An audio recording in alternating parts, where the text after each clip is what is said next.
SCUBAnauts is an organization located off the coast of North Carolina, Georgia, and Florida, where their main goal is to protect the ocean and ocean life.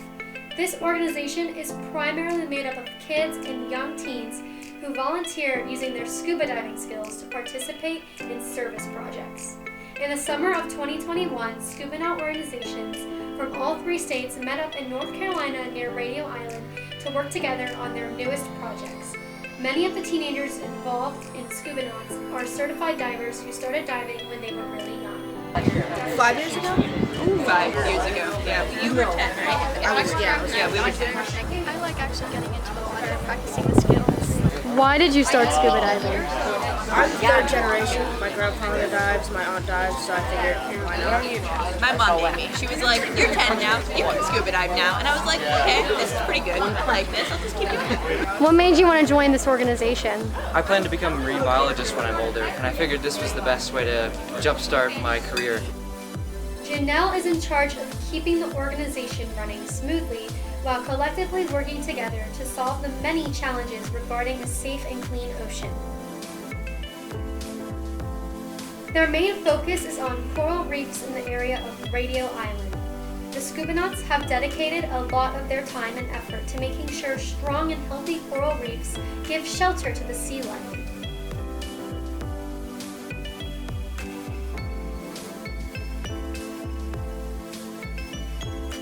So they created this board that has all these different plastics on it and different things, and they're going to see what kind of bacteria and organisms and all of that stuff grow to each one because it'll be different.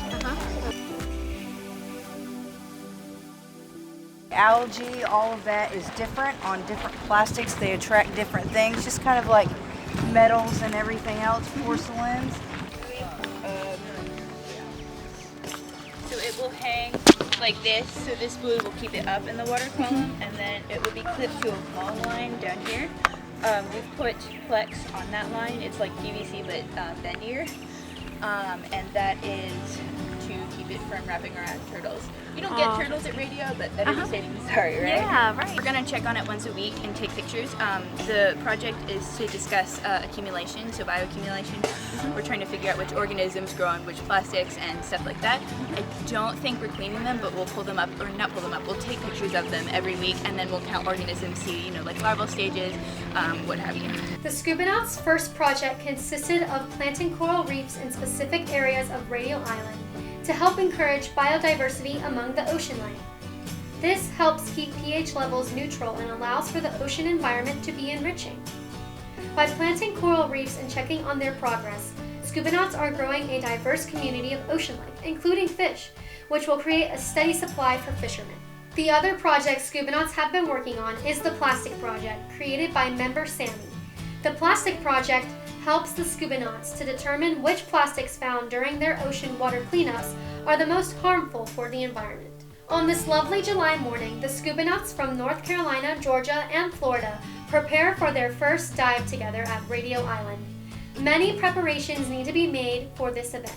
SCUBAnauts gather their gear and place it in the boat to be transported to Radio Island.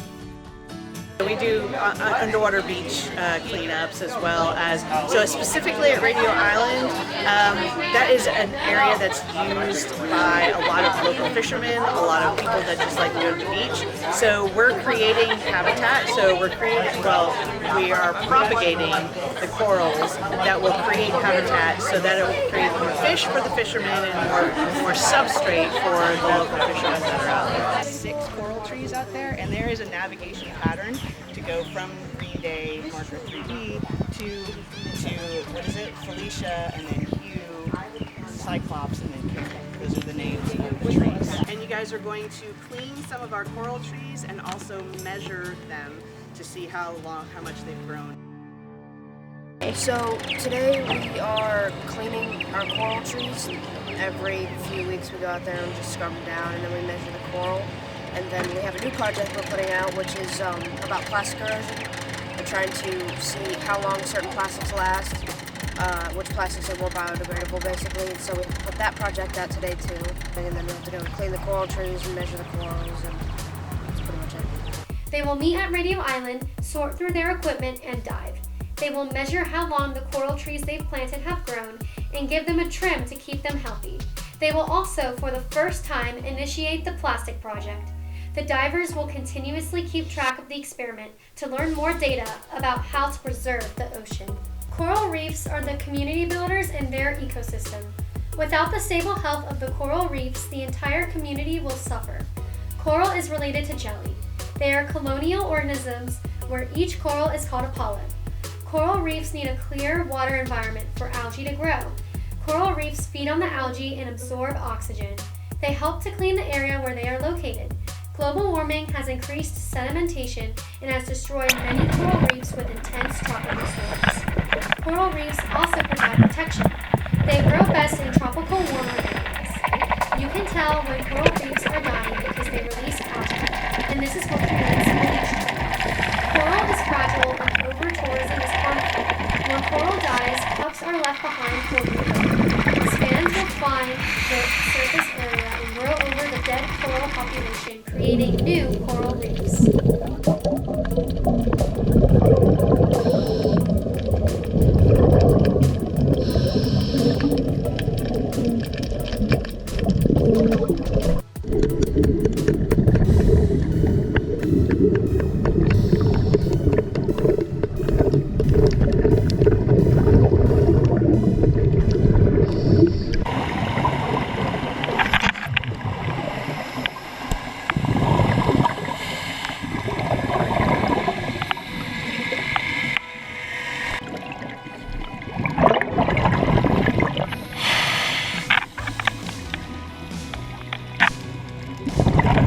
Carolina's healthy coral reefs near densely populated regions are healthier because of organizations like the SCUBAnauts making decisions to positively impact the environment. With the help of entire communities, environmental justice programs participating in ecological protection projects can create major change.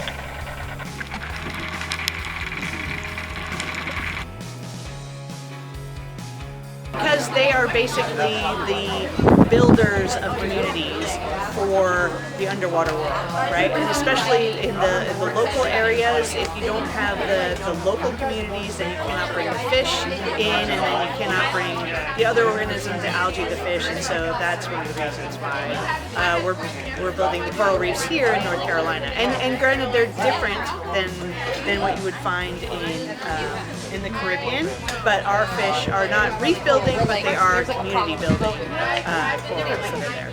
What did you enjoy about scuba diving? The sea life, for sure. It's because it's not something you can see above water, so and it's not something that all my friends can say they've done. So I really, the sea life, yeah. I like being able to say, I saw this really cool thing that a lot of people would be like, oh my god, you saw that thing and you survived. Like, a lot of people are afraid of sharks, and I'm like, hey, I saw a shark today. And they're like, what? Yeah, it's the shock factor. I love it. Also, just diving. It's fun.